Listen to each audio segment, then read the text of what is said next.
di pagi hari ini kembali seperti yang dijanjikan tadi sama Ningrum gitu ya. Em, di jam 9 itu ada Saber Hamenca. Sampian bertanya, hambanya menjawab, yang akan menjawab pertanyaan-pertanyaan dari Good News Family tentunya ya.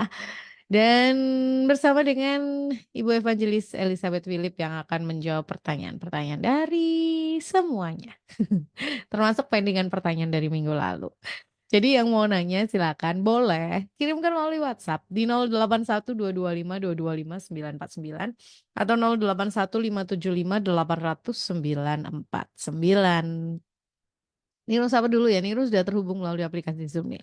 Selamat pagi, Bu. Pagi Ningrum, Apa kabar, Ibu? kabarnya luar biasa.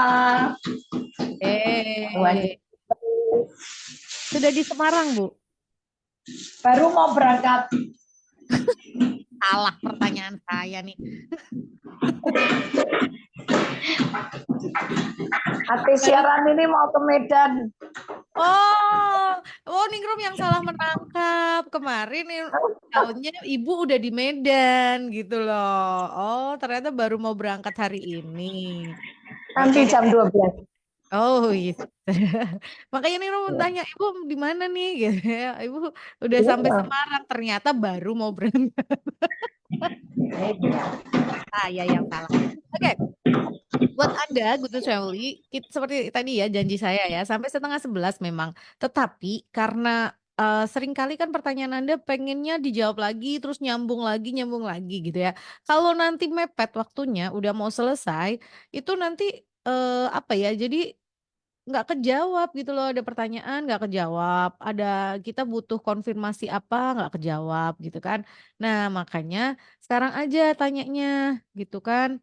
Terus biar nanti kalau misalnya butuh jawaban lagi pertanyaannya hmm, bisa panjang gitu. Kalau enggak nanti dibuka sesi konselingnya akhirnya ningrum konseling pribadi bersama dengan Bu Elis gitu. Terus di on air. Ya, oke Bu. Ini ada pertanyaan yang sebetulnya udah dari minggu lalu. Minggu lalu kan kita ada pertanyaan yang terpending gitu ya, ada yang tertunda. Padahal tuh minggu lalu tuh tanggal merah loh, tapi pertanyaannya banyak banget sampai sampai nggak apa sih nggak semuanya terjawab. Kita jawab dulu ya Bu. Bentar. Ini mic-nya Ibu ketutup, jadi saya nggak bisa dengar suaranya. Halo Bu. Ningrum. Nah, gitu dong. Ya, ya, ya. Oke, pagi Bu Elis. Bagaimana membedakan suara Tuhan dan suara hati kita sendiri? Ini sebetulnya sudah sering banget terjawab ya. Misalnya, dapat karunia penglihatan atau mendapat pesan Tuhan, apakah itu untuk jemaat atau untuk diri kita sendiri? Bagaimana membedakannya? Oke. Cara membedakannya nanti baca Ibrani 4 ayat 12. Ya, yang bisa membedakan itu firman. Karena itu bedanya tipis sekali antara suara hati dengan suara Tuhan. Cuman sekarang apakah penglihatan nubuatan itu untuk jemaat atau untuk diri kita sendiri atau untuk pribadi orang? Nah, Anda bertanya, Tuhan, ini penglihatan maksudnya apa? Ini buat siapa? Buat saya atau buat siapa? Apakah buat gereja? Ini yang Tuhan mau adalah untuk gereja atau untuk pribadi orang. Harus ditanya tuh. Nanti Tuhan pasti akan kasih tahu. Oh, ini buat jemaat. Itu. Kalau enggak ya, oh ini buat diri kamu sendiri. Kalau buat diri kita sendiri, ya kita simpen. Tapi kalau buat jemaat, kita harus sampaikan. Kalau untuk pribadi orang, ini yang mesti tanya. Kapan aku mesti menyampaikannya? Ya. Ya, karena biasanya kalau dari Tuhan itu spesifik ya Bu. Ya, pasti karena gini, seperti yang kapan hari pernah saya jelaskan, kalau seandainya penglihatan itu untuk seseorang, kita harus tahu timingnya, waktu yang tepat untuk menyampaikannya dan cara menyampaikannya supaya tidak salah pengertian. Karena orang yang dikasih tahu belum tentu bisa terima loh. Ya. Tapi kalau waktunya Tuhan, dengan caranya Tuhan, pasti dia bisa terima. Oke? Ya. Artinya penglihatan pun atau misalnya nubuatan pun tidak sembarangan kita bisa misalnya ini kita buat orang lain, kita tidak bisa sembarangan menyampaikannya langsung begitu saja ya Bu. Iya, betul. Karena kadang-kadang Tuhan pun ya kasih saya penglihatan, tapi Tuhan nggak nyuruh saya nyampaikan loh. Oh iya. Tuhan bilang, diam, kamu lihat dulu, kamu perhatiin. Karena kalau sudah disuruh diam, saya hanya suruh saya saja yang mengerti, saya nggak perlu sampaikan. Karena kalau saya sampaikan belum tentu orangnya bisa terima. Tapi kalau suruh nyampaikan ya kita sampaikan, gitu aja. Betul. Ya, ada memang yang memang harus disampaikan, tetapi memang ada juga yang tidak Harus disampaikan. Tidak harus disampaikan. Nah, untuk rahasia iman kita, untuk kita bawa dalam doa. Betul. Nah, tapi untuk mengetahui ini harus disampaikan atau tidak harus disampaikan, kita juga perlu tanya Tuhan ya, Bu? Nah, itu harus tanya Tuhan. Harus. Sampai makanya di situ Tuhan itu maunya kita ini komunikasi. Harus dikomunikasikan nih, Rum. Oh ya, bukan hanya searah gitu ya, kita hanya menerima saja, tapi kita juga harus bertanya, Tuhan ini maksudnya apa? Ini buat siapa? Terus kalau misalnya ini harus aku sampaikan atau tidak, waktunya kapan? Itu kita benar-benar nggak masalah kita tanya banyak ya. Iya, karena memang Tuhan kepengen kita komunikatif ya sama dia ya, komunikasinya jalan. Dan itu nanti semakin indah. Ya betul. Tapi sekali lagi Ibu yang bertanya ini tanya gitu ya. Tanya aja sama Tuhan. Ini maksudnya buat siapa pesannya? Buat jemaat, buat kita, atau buat orang lain. Tapi biasanya Tuhan akan kasih itu detail gitu kan. Terus ini harus disampaikan atau tidak, atau hanya buat kita saja Tuhan menyampaikan rahasia itu gitu ya. Itu juga harus ditanyakan. Oke, lanjut ke pertanyaan selanjutnya. Selamat pagi Bu Elis, pagi Ningrum. Ada teman saya aktif pelayanan di gereja A, tapi dia ibadah minggu di gereja B dan ikut komsel di gereja C. Kalau seperti itu bagaimana ya?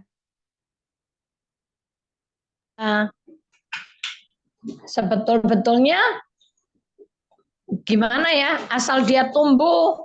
Tapi biasanya Tuhan itu akan bawa kita itu ada di satu gereja lokal di mana di situ kita bisa terbentuk. Kalau dia keibadahnya di gereja A, pelayanannya di gereja B, komselnya ikut gereja C. Ya, kalau menurut saya ya bukan nggak boleh, nggak tertib gitu loh. Ya. Padahal Roh Kudus itu ngajari kita itu memberikan sama kita tuh roh ketertiban kan? Ya, betul. Sekarang coba kita anggap aja benih ini ditanam di satu tempat. Nggak mungkin dia akan bertumbuh di tempat yang lain, dan nggak mungkin dia akan berbuah di tempat lain. Itu kita ibaratkan aja seperti tanaman ya. Ya itu. Akar tanaman itu akan mencari makan ya di potnya dia gitu ya, di lokasi di mana dia ditanam itu gitu kan, nggak yang terus kemana-mana. Jadi memang ini ya sebetulnya tadi Bu Eli sampaikan sebetulnya ya harusnya ya balik tertanam di dalam satu tempat sih gitu ya. Karena kalau berpindah-pindah itu seringkali nggak. Cuman kalau mau bergaul boleh dengan gereja lain, mau bergaul sesekali mau ikut gabung komsel di gereja lain boleh, tapi jangan nggak ikut komsel di gerejanya sendiri gitu. Kalau satu kali hadir di komselnya teman boleh sih. Ya. Kalau misalnya hanya hadir gitu ya, bisa. Hadir untuk jadi berkat, untuk Hmm, kesaksian boleh. ya, betul. Oke. Eh, lanjut, semoga ini jelas ya menjawab pertanyaannya bahwa kalau sekedar hadir atau misalnya begini, misalnya nih eh ya ibadah tapi nggak harus hadir, cuman misalnya kayak kita mengikuti ibadah secara online gitu ya Bu, itu nggak masalah sih Nah, sebenarnya. itu boleh kalau mengikuti ibadah online di gereja lain, Mm, tapi ibadahnya yang sesungguhnya di di satu gerejanya gereja. sendiri Ya. dan Mm, pelayanannya di gerejanya sendiri gitu, ya. ya kan? Mm, Komselnya ya di gerejanya, tertanam di situ. Mm, ya. Nanti kalau sesekali, terus kalau mau ikut ibadah online di gereja lain, monggo silakan, nggak ada salahnya. Istilahnya kan jajan. mm. Tapi istilahnya dia Kalau tetap harus tertanam di satu tempat sih. harusnya. Oke, lanjut dulu ya. Semoga ini bisa menjawab pertanyaan. Lanjut dulu. Selamat pagi, Bu. Oh, sebentar. Selamat pagi, Bu Oke, Elis dan Ningrum. Bu, saya mau oke. tanya. Di Kisah Rasul 2 ayat 4 sampai 8, semua orang percaya berbicara dengan bahasa yang diberikan oleh Roh itu, yang dapat didengar dan dimengerti oleh orang atau bangsa dan bahasa mereka saat itu. Sedangkan kita mendapatkan pemahaman bahwa bahasa roh hanya dapat dimengerti oleh Allah yang adalah roh. Sedangkan orang lain bahkan setan pun tidak mengerti. Mohon penjelasannya, Bu. Terima kasih.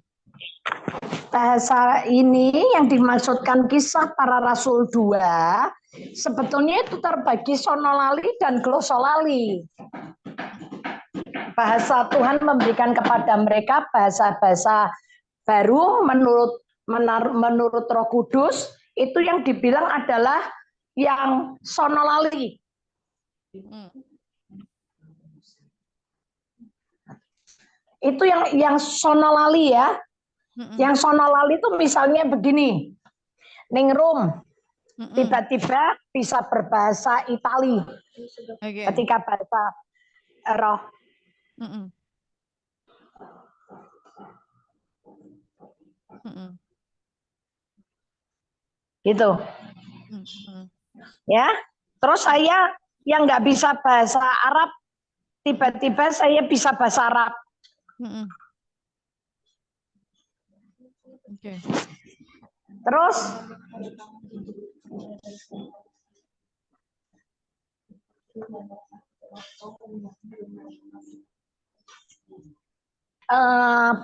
apa namanya?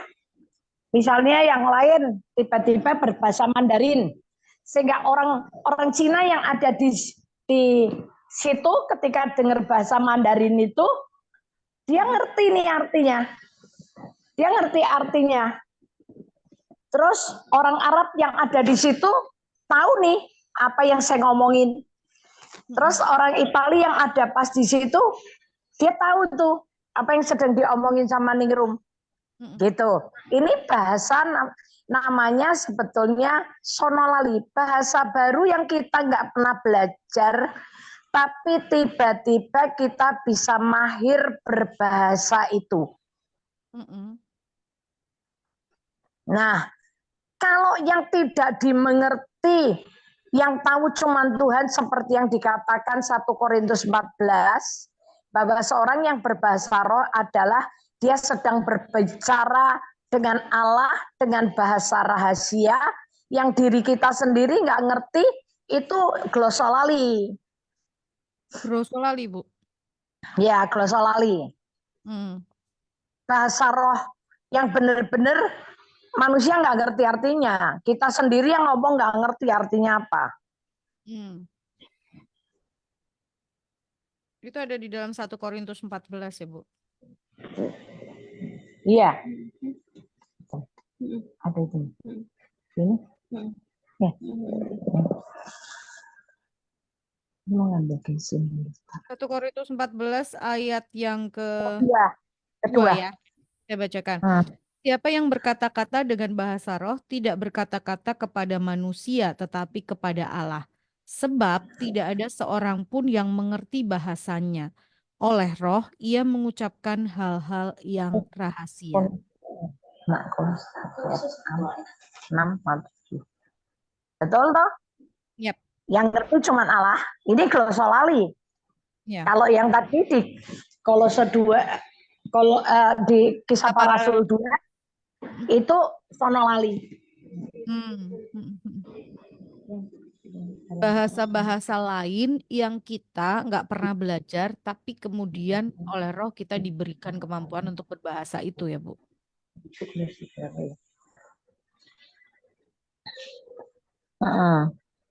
Ya. Oke, ini semoga bisa menjawab ya penjelasannya bahwa ini ada di ini di 1 Korintus 14 ayat 2. Jadi ada 2 ya Ibu. Yang di Kisah Para Rasul itu yang dimaksudkan adalah sonolali, bahasa lain, bahasa baru yang kita tidak pernah belajar tapi kita bisa tahu bahasa tersebut gitu ya. Kemudian kita bisa punya kemampuan untuk berbicara dan bahasa itu. Tapi kalau yang dimaksudkan adalah bahasa yang hanya dimengerti oleh Allah, yang kita berbicara itu oleh karena roh, itu ada di 1 Korintus 14 ayat yang kedua. Ya, kalau mau ada pertanyaan lanjutannya silahkan ya. Saya terima. Ningrum terima deh. Oke, udah Bu itu ya. Saya lanjutkan pertanyaan selanjutnya ya Bu Elis. Yuk, monggo. Oke, lanjut. Pagi Bu Elis, pagi Ningrum. Bagaimana caranya saya bisa dikasih Tuhan bahasa roh? Di gereja saya tidak ada atau mengajarkan bahasa roh, tetapi percaya dengan bahasa roh. Saya sudah baca Alkitab dari Kejadian sampai Wahyu, sudah katam katanya. Sudah selesai banyak. Saya sudah merenungkan, sudah melakukan, memperkatakan, saya sudah berdoa minta bisa berbahasa roh, tapi belum dikasih. Terima kasih. Ini pun saya pernah jawab. Minta, coba Matius 3 ayat 11 bahwa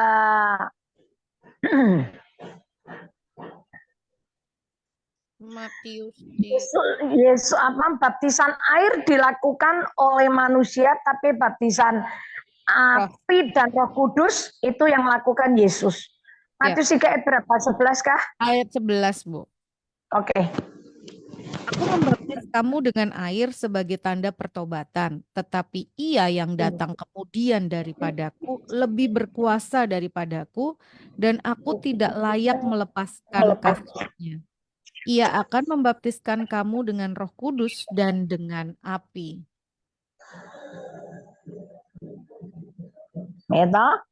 Ya. Berarti kalau ibu kepengen ngalami baptisan Roh Kudus, ibu harus minta sama Tuhan Yesus.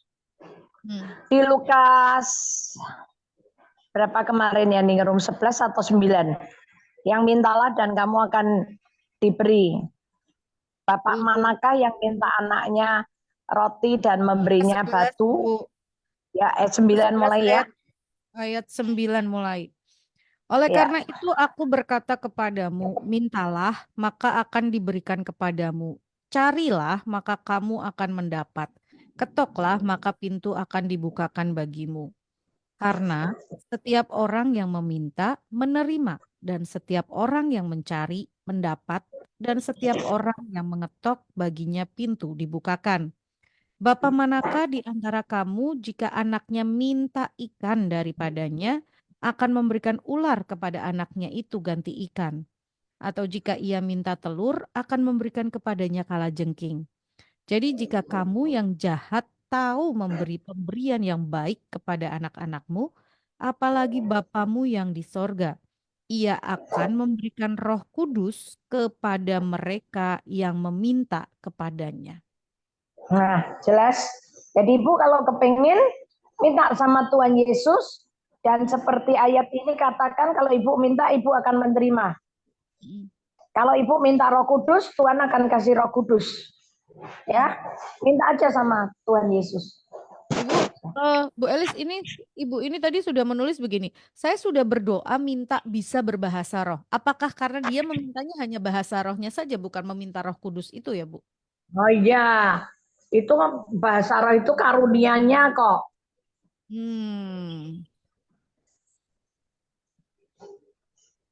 Jadi minta baptisan Roh Kudus dulu. Okay. Minta baptisan Roh Kudus, baptisan Roh Kudus sudah terjadi ketika dibaptis. Jadi minta kepenuhan Roh Kudus. Ya. Minta kepenuhan Roh Kudus, Ibu, karena bahasa roh itu adalah karunia. Kalau penuh dengan Roh Kudus, itu karunia itu akan meluap gitu ya, bisa dibilang seperti itu. Jadi bukan hanya minta bahasa rohnya saja gitu ya, tapi justru minta Roh Kudus itu, minta kepenuhan Roh Kudus. Oke, semoga bisa menjawab pertanyaannya ya Bu ya. Ini tadi yang bertanya. Lanjut. Yang mau nanya silahkan 081 225 225 949 atau 081 575 800 949. Shalom Bu Elis dan Ningrum. Shalom, selamat pagi. Mau tanya, apakah di mata Allah persembahan kita puji-puji lebih tinggi dari pengorbanan korban bakaran? Sebentar, saya belum mudeng maksudnya ini. Kalimatnya begitu. Ini maksudnya apakah persembahan puji-pujian gitu ya? Itu lebih tinggi dari pengorbanan korban bakaran. Ibu memahami nggak Bu yang saya baca Bu? Enggak, itu mungkin ayatnya yang ada di Samuel kali. Korban bakaran sebentar di 1 Samuel 15 kah? 1 Samuel Ayat 15. 1 Samuel 15, oke. Ayat berapa ya? Yang Saul ditolak tentang itu. Ayat 22 itu. Coba taat itu lebih daripada coba. Kalau 20. ini, apakah Tuhan itu berkenan kepada korban bakaran dan korban sembelihan sama seperti kepada mendengarkan suara Tuhan? Terus Sesungguhnya mendengarkan lebih baik daripada korban sembelihan, memperhatikan lebih baik daripada lemak domba-domba jantan. Ya, apakah itu yang dimaksud atau ngambil yang di Amsal di lemak lembu itu sepir lebih apa ya? Di Amsal itu ada juga bahwa bahan atau kata kuncinya Bu? Ya tentang korban ya dalam pengertian sebetulnya apakah puji-pujian itu lebih baik daripada korban? Ya kalau menurut saya itu enggak juga. Kalau puji-pujian enggak ada pengorbanannya gimana? Pujian itu kan ada korban waktu, ya kan? Dengan korban, dengan lagi disakiti hati orang, difitnah, kita harus menyanyi nyembah Tuhan. Nggak boleh membalas kejahatan dengan kejahatan, tapi kita harus memuji Tuhan. Itu kan tetap ada pengorbanannya, korban perasaannya. Ya, jadi sebetulnya ada kaitannya. Kalau di ini itu sebetulnya pujian dan pengorbanan itu ada kaitannya. Berkorban kalau dengan hati yang tulus, ikhlas dan sukacita itu juga memuji Tuhan kan? Itu merupakan pujian bagi Tuhan juga kan? Ya. Seperti kita beberapa kali kita sampaikan juga apa yang kita lakukan sangkal diri, pikul salib setiap hari itu kan juga itu juga sesuatu hal yang kita lakukan buat Tuhan juga ya, Bu. Heeh, Jadi betul. apa ya, sangkal diri, pikul salib itu kan juga sebuah pengorbanan kita gitu. Jadi ya kalau atau mungkin gini, yang dimaksud adalah kalau dulu ada korban bakaran, kok sekarang gitu. Seperti Loh, padahal sebetulnya pikul salib, sangkal diri itu lebih uh loh, itu dibakar itu kedagingan kita, emosi kita, kemarahan kita, ya. Ketika kita ini kesombongan kita, wah itu lagi dibakar itu, apinya lebih membara itu.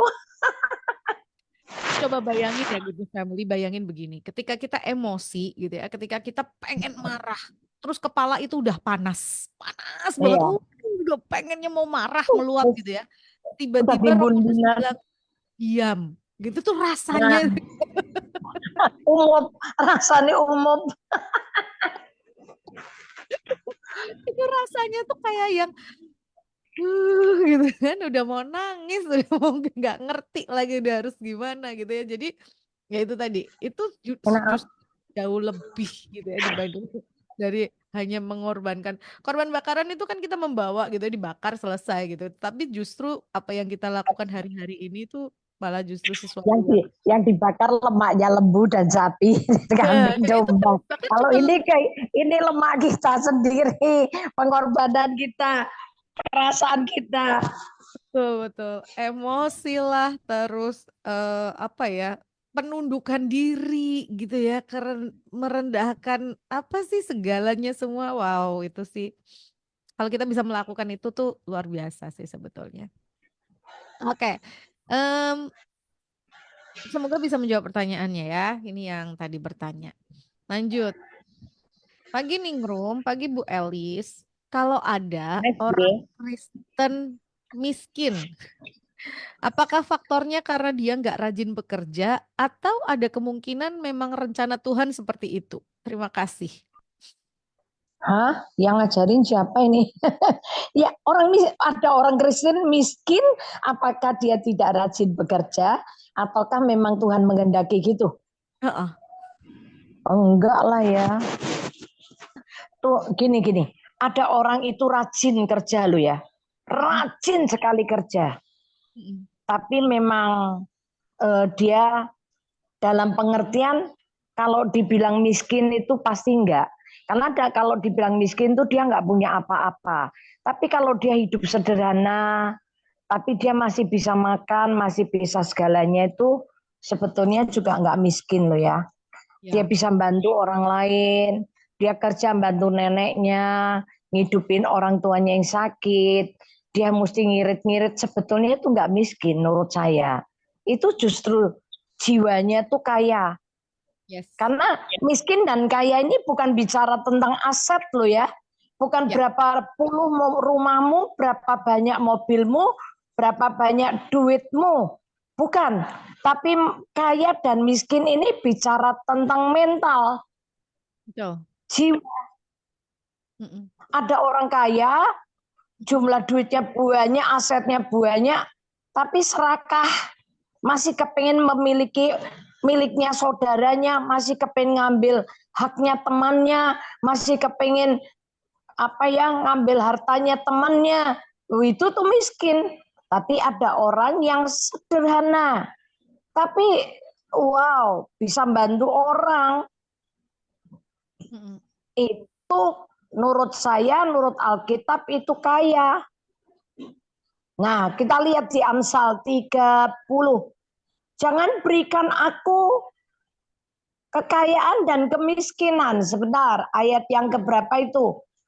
Amsal 30 ayat Sebentar. 6, ayat 6 sama 7 atau berapa coba? Ayat 7 sama 8, Bu. Coba. 7, 8. Dua hal Ya. aku mohon kepadamu, jangan itu kau tolak sebelum aku mati. yakni jauhkanlah daripadaku kecurangan dan kebohongan. Jangan berikan kepadaku kemiskinan atau kekayaan. Biarkanlah aku menikmati makanan yang menjadi bagianku. Ya kan? Supaya kalau aku kenyang, aku tidak menyangkalmu dan berkata siapa Tuhan itu, atau kalau aku miskin, aku mencuri dan mencurikan nama Allah.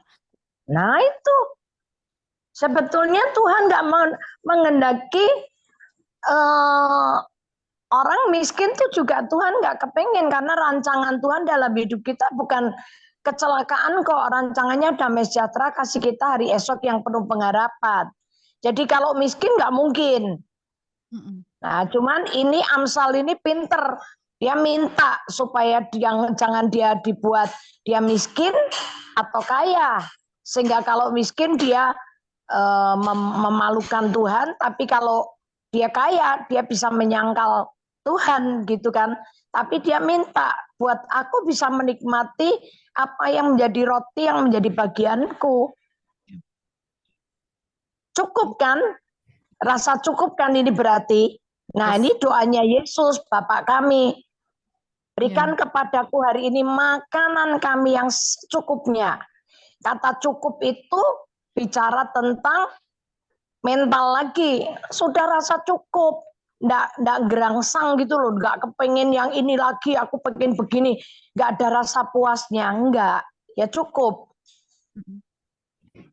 Mungkin bisa jawab ya ini ya. Iya. Jadi nggak miskin, nggak boleh males. Kalau males, bilang orang males nggak boleh makan. Jelas itu apa? Jadi miskin karena perbuatannya sendiri. Tapi kalau dibilang apakah Tuhan mengendaki dia miskin? Ya pasti enggak. Cuman dia mungkin belum punya ide, belum ketemu pintu gitu kan.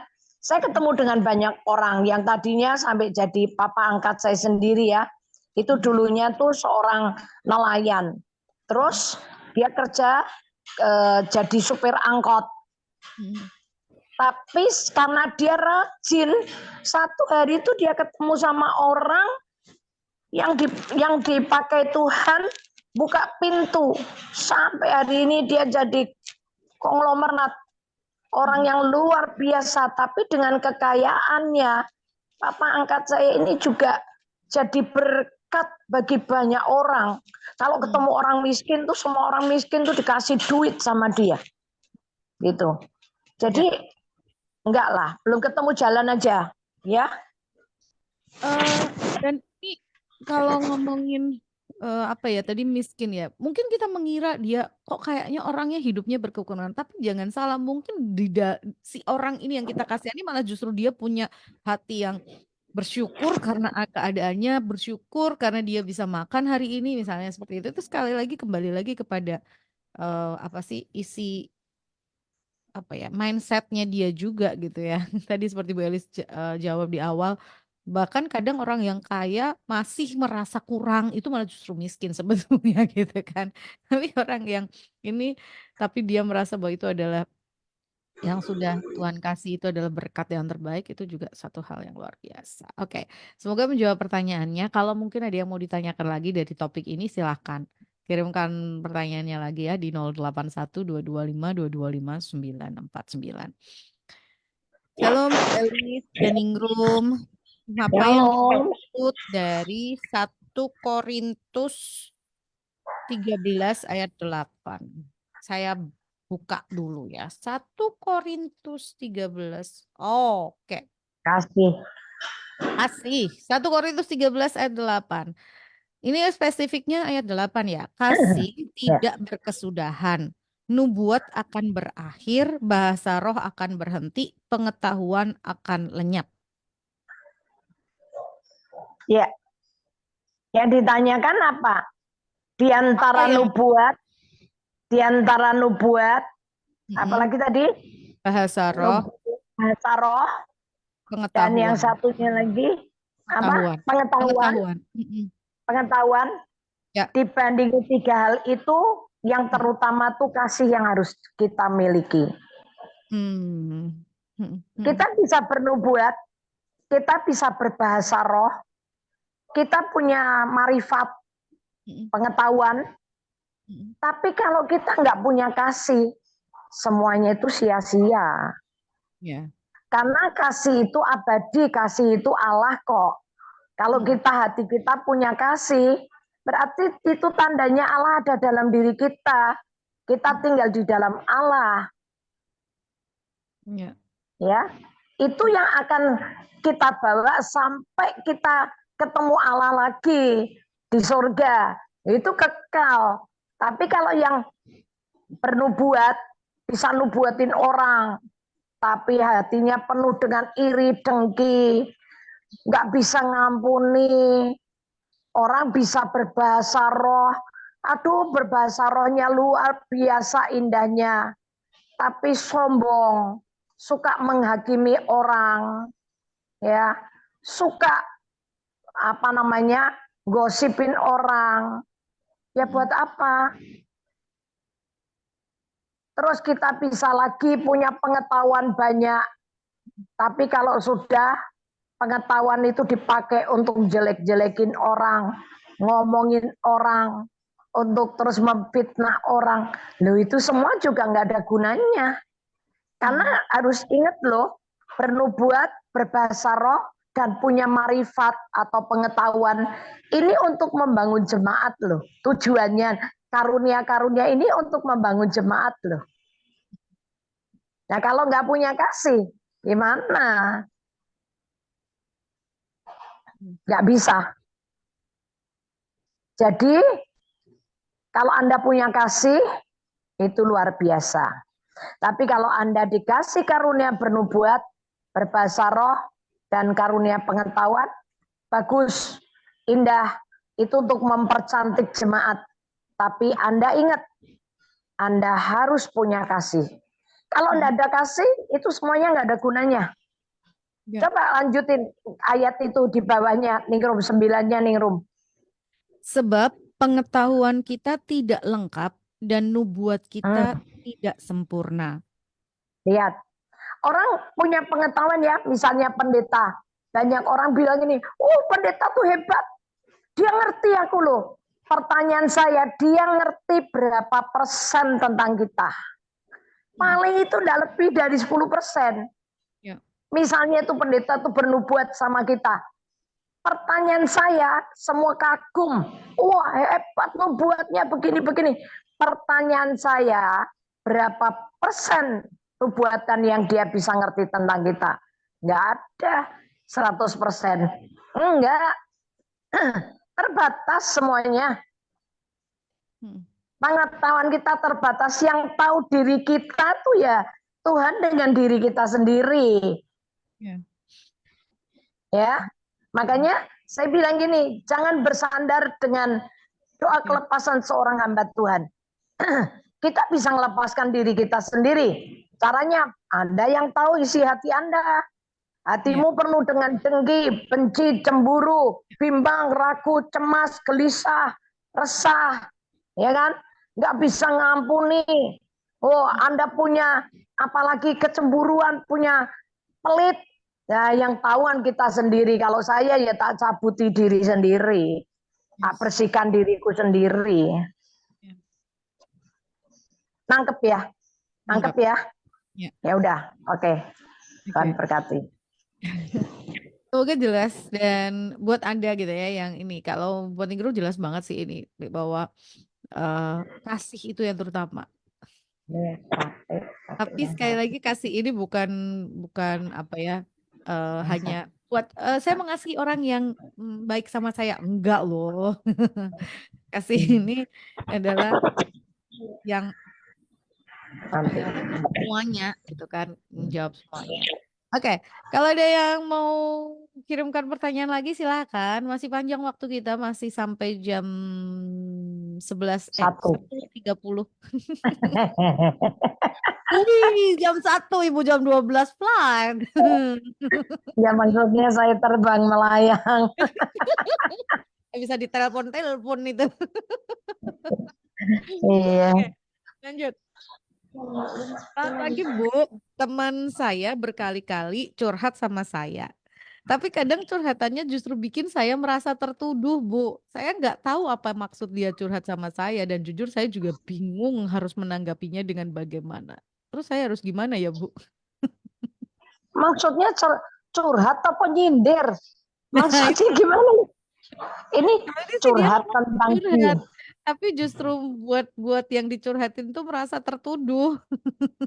Loh, Berarti nyindir berarti ya? bukan. Berarti nih kalau sampai orangnya benar-benar curhat, Mm-mm. nggak nggak punya maksud nyindir ya, atau benar tulus ya, ya berarti masalah dia dengan Anda sendiri sama-sama, ayo sama-sama Tuhan punya maksud, Hmm. Tuhan punya maksud berarti ya sama-sama berubah, Mm-mm. koreksi, introspeksi, bisa nggak? Bisa. Mm-mm. Kadang-kadang ada orang misalnya curhat sama saya, pas yang dicurhatin dia itu sama saya sendiri merasa kayak orang ketemplak, kesindir, bisa, Mm. bisa. Tapi itu Mm-mm. bukan maksud dia. Tapi memang benar-benar orang yang diceritain itu, yang dicurhatin tuh memang kelakuannya seperti itu. Oh itu bagus kan sebetulnya. Karena Tuhan kan selalu bekerja pedang bermata dua. Kena kanan, kena kiri. Oke. Ya Mm. kan? Nah Mm. udah, nggak masalah. Mm. Jadi kita nggak boleh berpikir negatif dulu. Mm. Kalau sampai orang itu nyindir, yaitu biar urusannya dia sama Tuhan. Dan kalau tepat kena sama kita, yuk itu alhamdulillah kita dikoreksi, kita Mm. cepat-cepat berubah, gitu aja. Cepat-cepat kita berubah. Mm. Terus ini kalau pertanyaannya tuh saya harus menanggapinya dengan bagaimana ya, Bu? Itu tadi menanggapinya dengan positif. Kalau Mm. Anda sendiri kayak orang ketemplak, ya cepat berubah. Tanggapinya dengan positif, dengan respon kita berubah. Mm. Tapi kalau misalnya apa namanya, dia nyindir kita, ya puji Tuhan. Mm. Memang Tuhan pakai dia untuk buat kita berubah juga. Ya. Tapi kalau pas curhatnya, curcolnya sama dengan yang dihadapi, dia serius orang yang bertanya itu, figurnya memang benar ada, ya kita cepat bertobat. Responnya menanggapinya dengan apa ya? Dengan positif, gak usah kesel. Ucap syukur Tuhan, kok orang ini mau ya curhat seperti ini. Walaupun kejadian sama orang lain kok sama ya dengan aku ya, berarti Tuhan mau aku berubah toh. Mm. Ya kan? Ya. Karena tidak ada satupun peristiwa terjadi dalam hidup kita tanpa seizin Tuhan loh. Kalau Ya. sampai toh kita mendengar berita kelakuan orang yang disampaikan orang itu sama dengan kita, wes kita bertobat.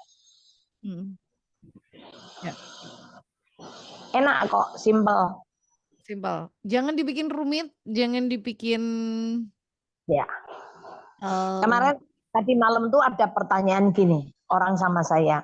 Lu dia tuh seorang pendoa syafaat lu. Enggak urusan, saya bilang apakah seorang pendoa syafaat itu sudah pasti menjadi pelaku firman? Belum tentu. ya. Lu dia baca Alkitab belum sebentar. Dia baca Alkitab ayatnya, kalau dapat ayat, oh ini kena nih buat anakku. Oh ini buat temenku. Terus langsung diketik dikasih orang lain. Dia nggak pernah merasa ayat itu buat dirinya sendiri. Ini cilaka loh orang model gini ini. Kasihan loh. Jadi dia kalau baca Alkitab itu nggak pernah itu nemplak dirinya sendiri untuk mengoreksi diri sendiri, tapi selalu tuh buat koreksi temen, orang lain, anaknya, menantunya, ya gitu, adiknya misalnya gitu. Ini orang kayak gini tuh malah nggak bener, Ya. ya. Jadi nggak apa-apa, tanggapi aja, sikapi dengan positif, dengan baik, dengan bertobat, Ya. Tadi berubah. menanggapi yang Ibu sampaikan tadi ya, orang kalau baca firman itu justru harusnya tujuan utamanya itu mengoreksi kita dulu ya, Bu. Betul. Itu kan 2 Timotius 3:16. Pasti.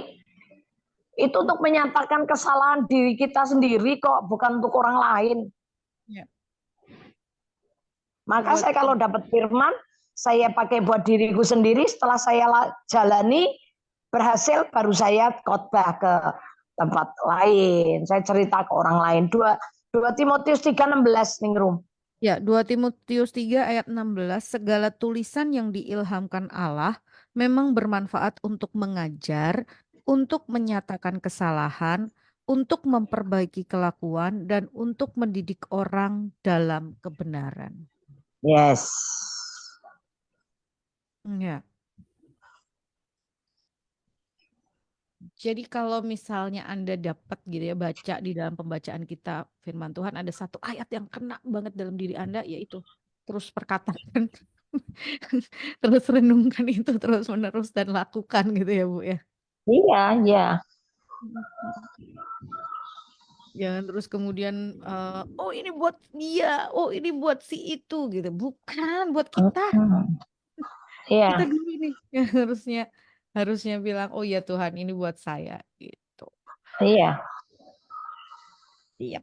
Itu yang benar sebetulnya pembacaannya gitu ya. Yang kita renungkan, kita lakukan dan kita perkatakan itu adalah yang memang buat kita gitu. Tuhan memang nulis itu buat kita. Kan yang baca kita bukan orang lain. Kalau orang lain ya Iya. ya kan orang lain mungkin dapat yang berbeda gitu ya. Oke, lanjut. Pagi Bu Elis dan Ningrum. Bu, Pagi. saya mau tanya, apa melakukan kewajiban itu termasuk kasih? Misalnya, kalau wanita melakukan seperti di Amsal pasal terakhir. Kita kadang berpikir yang penting sudah melakukan kewajiban dan perbuatan kita sudah dicatat Tuhan. Walaupun ketika kita melakukan kewajiban dicemooh orang yang dekat dengan kita. Mohon penjelasannya, Bu. Terima kasih. Dicemooh nggak apa-apa, asal kita melakukannya dengan kasih. Dan ada urusan. Misalnya kita melakukan kewajiban kita sebagai istri, mesti bangun pagi, mesti nyiapin makan buat anak suaminya. Walaupun kita sudah melakukan itu semua, kita masih dicela sama orang yang kita layani. Ya udah, asal kita nggak marah, kita nggak tersinggung, aku bisa melakukannya dengan kasih. Tapi kalau masakannya kasinan atau apa dicela, ya udah, puji Tuhan, nggak apa-apa. Yang penting melakukannya dengan kasih. Ya. Jadi ini pertanyaan kan apakah melakukan kewajiban itu termasuk kasih? Yang betul adalah melakukan kewajiban itu dengan kasih. Ya, melakukan kewajiban belum tentu itu kasih. Ada orang melakukan kewajiban tapi bisa sambil ngomel loh. Ya, betul. Waduh, aku nih capek, kerjaanku banyak, aku masih begini, masih begitu, suamiku nggak tahu diri, nggak ngerti, wes, itu belum tentu melakukan kewajiban itu kasih, betul Ningrum. Ya. Jadi melakukan kewajibannya harus dengan kasih. Tapi apakah melakukan kewajiban itu kasih belum tentu. Ada yang karena terpaksa, ada yang karena melakukannya karena tuntutan, yang tadi dibilang istri harus melakukan tugasnya, ya kan? Maaf ya kalau lebih dalam lagi ya, kadang istri melakukan kewajibannya melayani hubungan seks suami istri karena kewajiban. Ya. Jadi terpaksa kan? Ya. Bukan dengan kasih, banyak hal itu. Ya. Ya. Yes. Mungkin jelas ya, Ningrum? Ya, semoga bisa menjawab pertanyaannya ya, Bu ya. Apakah melakukan kewajiban itu termasuk kasih? Belum tentu. Karena kalau kita melakukannya tadi dengan ngomel, dengan terpaksa, Ya dilakukan, tapi masih mulutnya masih ngomel-ngomel, kita masih nggak suka hati gitu ya, di dalam hati kita masih menggerutu misalnya, ya itu bukan kasih. Tapi ketika kita melakukannya dengan kasih, pasti rasanya akan berbeda gitu ya. Atau kita Iya, melakukannya seperti berkali-kali kita bilang, lakukan segala sesuatu seperti untuk Tuhan gitu kan. yes. Pasti akan berbeda hasilnya gitu ya dengan kasih tadi. Nah, itu termasuk kasih gitu. Yes. Lanjut. Monggo yang mau kirimkan WhatsApp atau pertanyaan masih boleh ya. Walaupun mungkin ngantri tapi nggak apa-apa. Tetap ya kirimkan pertanyaannya. Jadi kita nanti akan jawab pertanyaan. Masih ada waktu? Masih lah. Sampai jam 10.30 kok. Selamat pagi, Bu. Pendeta Pagi. Komsel saya terkena tipu Ponzi. Karena dia mengajak saya, jemaatnya ikut Ponzi, jadi beberapa jemaat juga kena tipu uangnya. Juga kenapa pendeta bisa tertipu gitu ya, Bu? Kan dia hubungannya dekat sama Tuhan. Dan sepertinya dia nggak menyesal membuat jemaat tertipu. Gimana ya, Bu? Apakah kita tetap harus berkomsel? Terima kasih. Ponzi itu apa? Ponzi itu loh Bu, skema apa sih uang itu loh yang harus kalau nanemin uang terus nanti Yang kayak mendapat keuntungan. kayak kayak Swiss cash, kayak cash Yes, apa itu? apa Eh, sih dia tanam sejumlah uang, nanti dia akan mendapatkan hasil segitu-segitu gitu loh. Dijanjikannya seperti itu. nah, itu Ponzi. kembali begini. Kita nggak usah nyalain pendetanya dulu ya. Jemaatnya ini mesti juga harus cerdik. Ya. Apakah kalau setiap kali ditawari pendeta harus ikut? Nggak Hmm. usah sungkan. Logika kita mesti jalan. Ya. Logika kita mesti jalan. Misalnya kita nanam uang di situ nanti kita dapat segitu. Ujung-ujungnya itu kita ikut itu sebetul-betulnya tuh karena cintakan uang. Ketamakan, kepengen dapat lebih lagi. Oh bisa dapat nih tanpa kerja nih, dapat begini. Ya kan? Sehingga kita ini terjerat dengan banyak banyak banyak eh, 1 Timotius 6 coba. 1 Timotius 6 mulai ayat 9 kah? Akar dari segala sesuatu tuh cinta uang itu akar dari segala kejahatan kan? Karena akar segala kejahatan ialah cinta uang. Sebab Ya. oleh memburu uanglah beberapa orang telah menyimpang dari iman dan menyiksa dirinya dengan berbagai-bagai duka. Ya. Jadi semua masalah ini sebetulnya akarnya tuh cintakan uang. Maka saya sering kali bilang kalau mau jadi hamba Tuhan syaratnya satu. Udah nggak cinta duit, harus cinta Tuhan, nggak cinta uang. Ada uang syukur, nggak ada uang ya puji Tuhan. Ada sedikit ya haleluya, ada banyak ya puji Tuhan. Gitu kan? Ya. Yang penting pola hidupnya tetap sederhana. Oke? Okay? Nah, saya dulu pernah ditawarin. Saya ditawarin orang, tapi orang ini nyebut pendeta-pendeta besar itu semua pada ikut. Itu loh pendeta besar itu aja ikut. Oh, pendeta itu ikut. Saya nggak tertarik.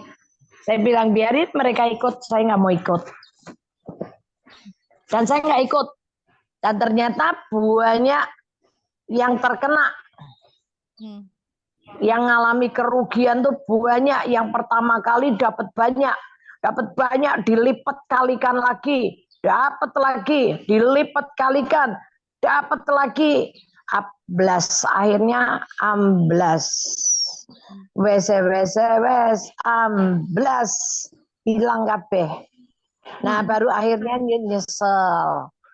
Ini di Jakarta ada beberapa gereja besar yang pada waktu pandemi kemarin uang jemaat yang dipakai juga akhirnya berantakan semua. Bahkan ada istri pendeta yang suaminya meninggal, duitnya dipakai semua sama anaknya untuk investasi, ternyata investasi bodong. Akhirnya banyak yang mengalami kerugian. Yang balik-balik kan sebetulnya akarnya dicintakan uang kan? Ya. Karena keinginannya kaya lebih cepat, keinginannya bisa dapat lebih banyak. Ya. Itulah titik masalahnya. Pertanyaannya apakah kita tetap harus berkomsel, Bu? Ya, komsel tetap. Tapi kalau komselnya sudah komunitasnya cuma bicara tentang arisan, bicaranya tentang kerja dengan begituan, ya cari komsel lain. Ya. Enggak semua komsel begitu kan? Ya. Komsel tetap itu penting kok. Komsel itu sebetulnya penting. Kenapa pendeta bisa kena tipu? Ya balik lagi. Mungkin berdasarkan dari satu ayat itu tadi. Kasih cinta uang. Ya. Kalau ditanya, kan dia hubungannya dekat dengan Tuhan. Belum tentu. Yes, tuh. Belum tentu. Dan pendeta itu juga masih manusia loh. Iya. Jangan terus kemudian mematok standar yang apa ya, tinggi gitu ya. Sehingga membuat kita terus kemudian merasa bahwa seorang pendeta itu nggak mungkin salah, nggak mungkin keliru, nggak mungkin pasti benar gitu. Itu kadang-kadang yang membuat kita terus kemudian ujung-ujungnya kecewa ya, Bu. Iya. Karena pendeta itu sendiri sedang ikut perlombaan loh. Ya. Untuk menuju kesempurnaan loh. Ya, betul. Belum sempurna loh.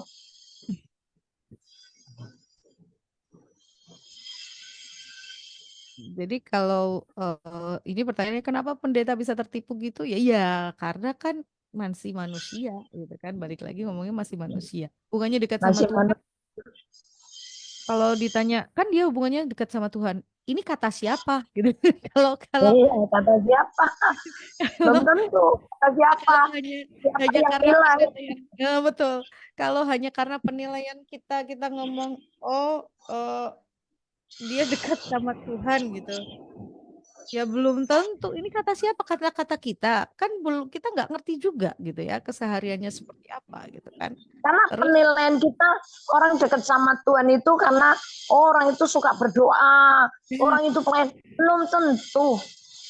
Apakah orang yang dekat sama Tuhan itu suka berdoa pasti dekat sama Tuhan? Belum tentu. Belum tentu. Jadi banyak kok. Semakin kita ngerti firman, kriteria dekat sama Tuhan itu banyak sekali. Ya. Terus kemudian ya tadi, ya pokoknya jangan hakimin lah gitu. Jangan hakimi. Ya. Jangan menghakimi. Kok dia kayak nggak merasa bersalah. Ya sekali lagi kita nggak tahu gitu kan isi hati seseorang. Jadi jangan menghakimi. Terus apa kita tetap berkomsel, ya harus berkomsel. Komunitas itu tetap penting gitu kan dalam pertemuan kita. Tetapi lebih penting lagi sebetulnya pengenalan kita akan Tuhan juga sih. Yes. Kalau Anda masih menilai seseorang hanya dari tampilan luar, ya yuk kenal Tuhan dulu deh lebih. Karena penampilan luar itu sekali lagi bisa sangat menipu. Betul. Bisa sangat menipu. Jadi ya lebih baik kenal Tuhan lebih. Oke, lanjut. Yang mau nanya silakan kirimkan melalui WhatsApp di 081225225949. Oke, pagi Ningrum, pagi Bu Elis. Mau tanya, kalau kita sudah bantu saudara setelah bertahun-tahun lamanya, tetapi hidup saudara kita itu tidak berubah, masih saja kerja tidak betul, seenaknya sendiri. Apakah kalau kita hentikan bantuannya, kita bersalah atau tidak ya? Terima kasih. Tidak. Kalau bantuannya dihentikan sholat tidak. Justru itu bisa membuat dia sadar dan mungkin justru dia berubah. Iya. Saya pernah nolong satu teman. Saya tolong, dia sakit, saya urusin rumah sakitnya, saya urusin semuanya. Keluar dari rumah sakit, saya cariin kerjaan. Saya tanya, kamu mau kerja apa? Saya cariin kerja. Baru masuk kerja, seminggu keluar. Saya pindah, cariin kerjaan lagi. Baru masuk 3 hari, keluar. Pindah lagi. Sudah 3 kali, saya nanya ke dia, kamu kerja keluar terus. Sekarang kamu mau kerja apa? Mau jualan. Oke, saya kasih modal jualan. Saya beliin panci-panci, saya kasih modal untuk belanja. Baru kerja nggak sampai 1 bulan. 1 kali saya pergi ke rumah dia. Mana? Nah, sudah kukut. Jualannya sudah diberesin, nggak ada meja jualannya, warungnya udah nggak ada lagi. Panci-pancinya di mana udah nggak tahu. 1 kali dia datang ke rumah saya untuk minta bantuan lagi. Tapi Tuhan bilang sama saya, stop, jangan kamu beri apa-apa lagi sama dia. Wah, saya kaget kan. Tuhan gimana? Saya nggak tega ini. Tapi Tuhan bilang, tidak. Ya udah. Akhirnya saya bilang, sorry, aku nggak bisa bantu kamu lagi. Nih, uang becak, saya kasih untuk bayar becak. Udah.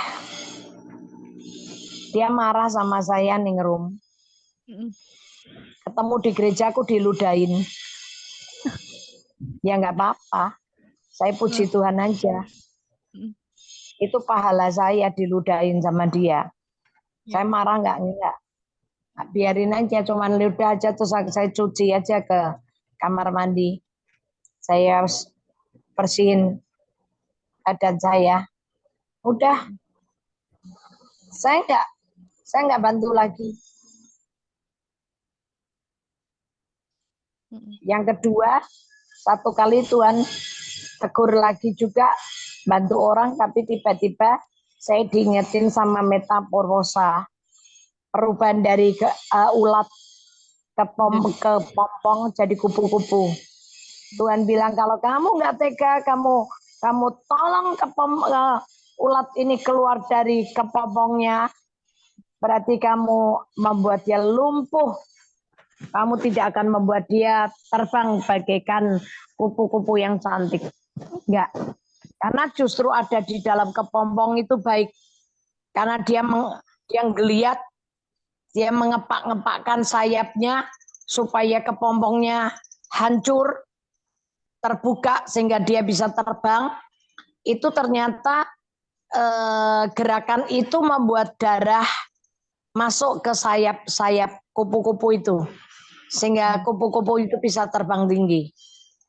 Nah, kalau dipukul itu kepompongnya hancur, ulatnya keluar, ada sayapnya. Tapi sayapnya nggak kuat untuk bisa bawa terbang kupu-kupu itu ke angkasa. Gak apa-apa, dikasih tahu dulu aja. Saya sudah bantu kamu bertahun-tahun, tapi hidupmu begini terus, cara kerjamu begini terus. Saya nggak bisa lagi bantu kamu. Dia mau marah, biarin aja. Yang penting kita memberitahu dia dengan kasih. Ya. Resiko tetap ada. Resiko untuk dibenci, resiko untuk disalah mengerti, resiko untuk apa ya tadi yang disampaikan Bu Elis itu. Tapi kalau memang itu harus dilakukan, ya dilakukan saja gitu ya Bu ya. Iya. Jadi kalau Coba resiko cuma sekedar dibantu dikasih duit, tapi dibimbing cara kerjanya dulu coba. Bisa hmm, kan? Ini cara kerjanya begini, kamu kerjanya harus begini. Ini harus begini, kalau nggak nurut ya udah hmm, berhentiin. hmm.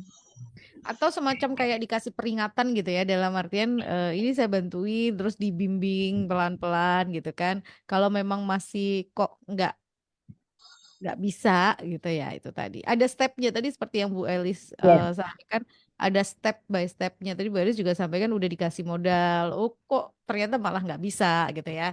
Jadi ada stepnya yang harus dilakukan. Oke. Em, ada yang mau lagi? Ada yang mau lagi? Ini karena saya kejar-kejar kali ya. Semuanya jadi pada kirim WhatsApp-nya di awal-awal gitu.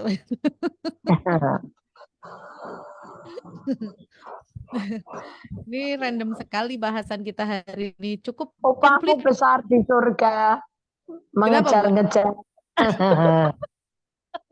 Iya, soalnya kan Membu- gemes ya. Kalau saya Memburu punya, mangsa di pagi hari. kalau misalnya ada yang masih belum terjawab gitu kan, Nero agak sedikit deg-degan gitu. Kalau misalnya minggu depannya saya lupa kah atau apakah, walaupun udah tercatat kan, tapi kan ya, ya manusia kembali lagi gitu ya. Jadi makanya seringkali saya kejar-kejar di awal aja. Kalau belum jelas tadi kayak berapa orang juga kirimkan balik lagi gitu ya, bertanya lagi. Itu kan lebih puas gitu loh rasanya kalau pertanyaan itu sampai tuntas dijawab gitu. Seperti itu. Potong. Oke, ini ini sudah dijawab minggu lalu.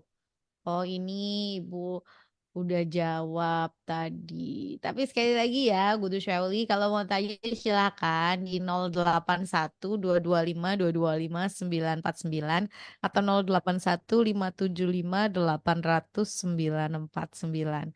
Kita masih buka sampai nanti sampai jam setengah 11 atau kira-kira berapa ya 15 menit lagi lah gitu ya karena hari ini Bu ada harus segera melakukan perjalanan.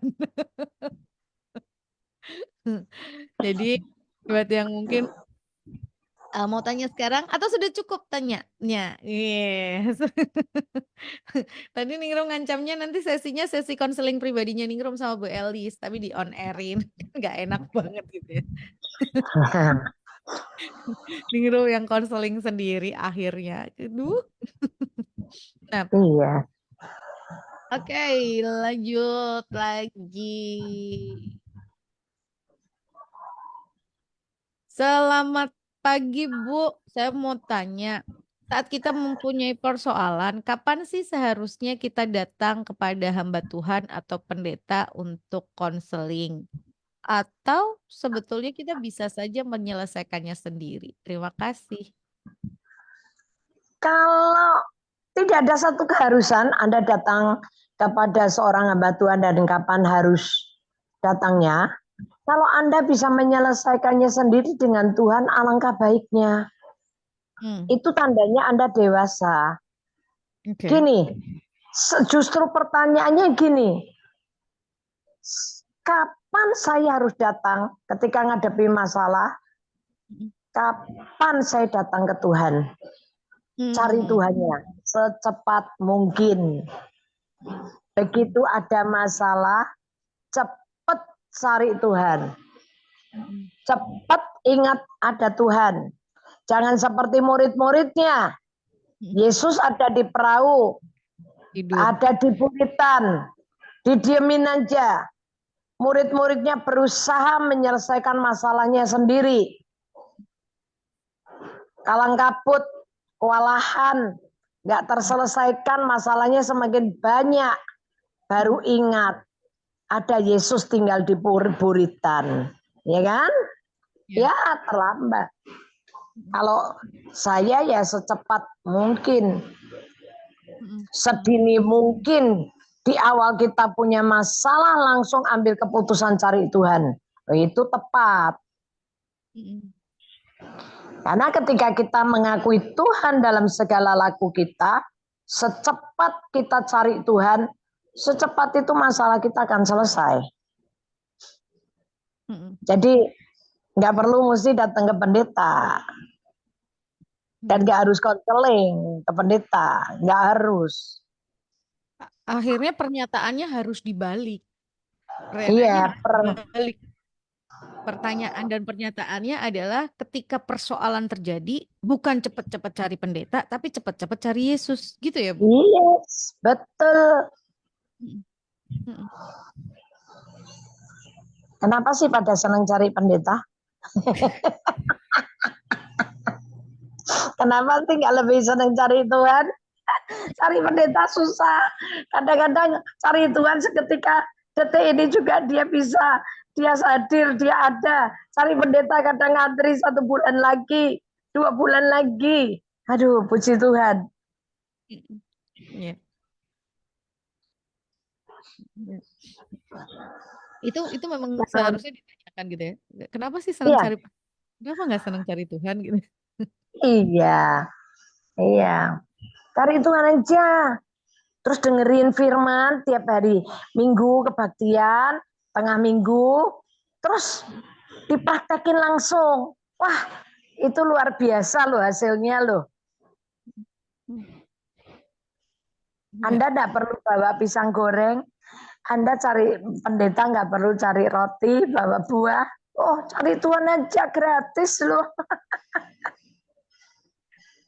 Eh, ketika kita mendapat sebuah tadi ya kita ngomongin tentang persoalan gitu ya atau apapun yang kita hadapi, eh, respon kita otomatis kita cari jalan keluar sendiri dengan mengandalkan kekuatan kita, dengan respon kita otomatis kita datang sama Tuhan itu tergantung pada kedekatan kita sama Tuhan atau seperti apa sih, Bu?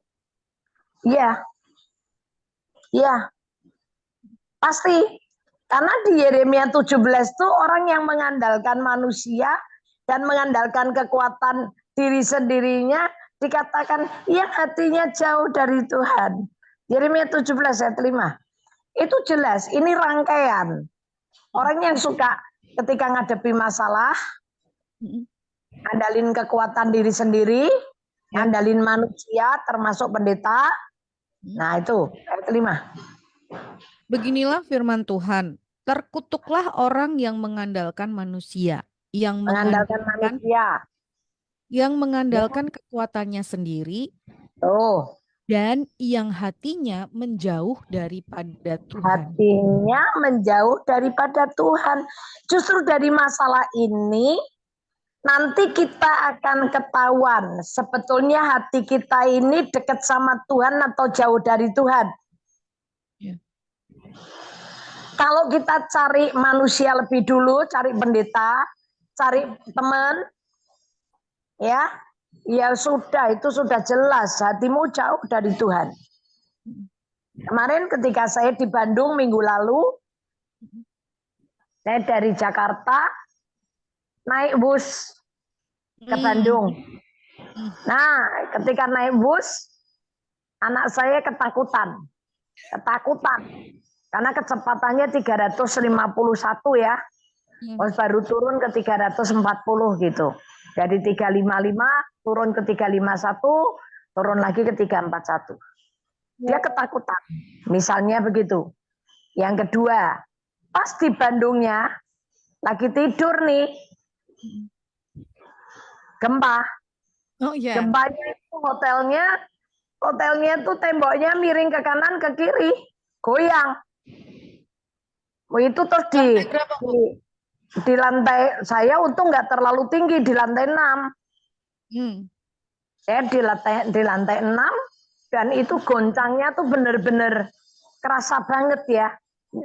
Nggak cuma temboknya yang miring kanan ke kiri, juga semua barang juga ke kanan ke kiri, ranjang juga ke kanan ke kiri gitu. Nah, maksudnya gini. Nah, ketika itu dari pihak hotel kasih announce, kasih suara. Keluar dari kamar, lewat tangga, nggak boleh lewat lift, lewat tangga. Gitu. Nah, ketika dengar itu anak saya, "Mami, ayo kita keluar." Saya bilang, "Enggak, kita di kamar." "Mami, kita keluar." Saya bilang, enggak, kita di kamar dalam nama Yesus, berhenti, gempa bumi diam. Saya ngomong gitu 2 kali itu diem, gempanya diem. Terus enggak gempa lagi.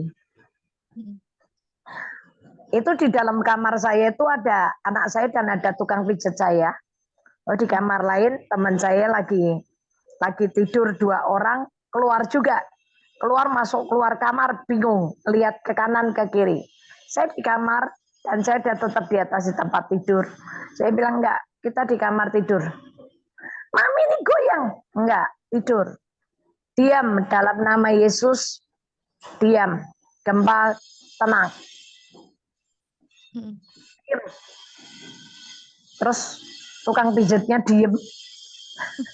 Tadinya ngajak anak saya bilang, yuk kita lihat ke jendela, orang-orang pada lari. Saya bilang, saya diemin aja. Begitu gempanya berhenti, saya kasih tukang pijatnya uang. Nih, kamu pulang. Jadi sebetulnya ketika menghadapi masalah, respon kita ini apa? Itu yang menunjukkan sebetulnya iman kita tuh di mana. Kalau di hati kita tahu bahwa Tuhan itu menyertai kita, ya tenang, udah tenang. Gak usah bingung. Tuhan ada bersama kita kok. Dan jangan lupa Tuhan kasih kita otoritas. Jadi imamat rajani punya kuasa untuk merintah bumi. Ya udah dijalanin. Kalau sampai diperintahkan masih goyang, ya sudah nikmati aja. Kalau belum waktunya mati, nggak mati kok. Kalau memang sudah waktunya mati ya pasrah. Mau lari lewat tangga pun juga kita bisa kejungkel-jungkel, ya kan? Karena ini turun loh, lewat tangga, anak tangga loh, dalam kondisi goyang, kepala nggak puyeng, sama aja.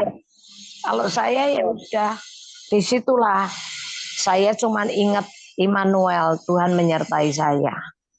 Tuhan ada bersama saya, ya sudah. Jadi dari situ sebetulnya kita tahu hati kita ini dekat atau jauh dari Tuhan. Kalau hati kita ini dekat sama Tuhan, kita nggak cari siapa-siapa kok, nggak lari kemana-mana, tetap diam dalam anugerahnya.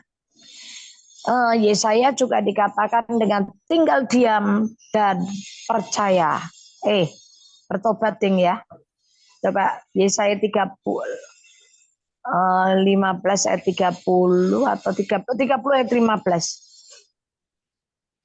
30 ayat 15. Sebab beginilah firman Tuhan Allah yang Maha Kudus Allah Israel. Dengan bertobat dan tinggal diam, kamu akan diselamatkan. Dalam tinggal tenang dan percaya terletak kekuatan. Ya udah.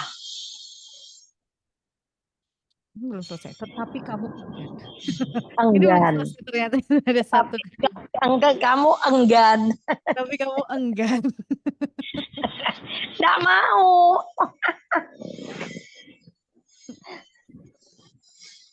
Lebih milih bingung, lebih milih ribut. Ya. Dengan bertobat. Bertobat itu pikiran, cara berpikir kita ini kembali ke Tuhan. Nggak pakai jalan kita sendiri. Udah bertobat, diem, baru diem. Nggak usah mikir kemana-mana. Itu kita akan diselamatkan. Dengan tinggal tenang dan percaya, terletak kekuatan kita. Tetapi kamu enggan. Tetapi kamu enggan.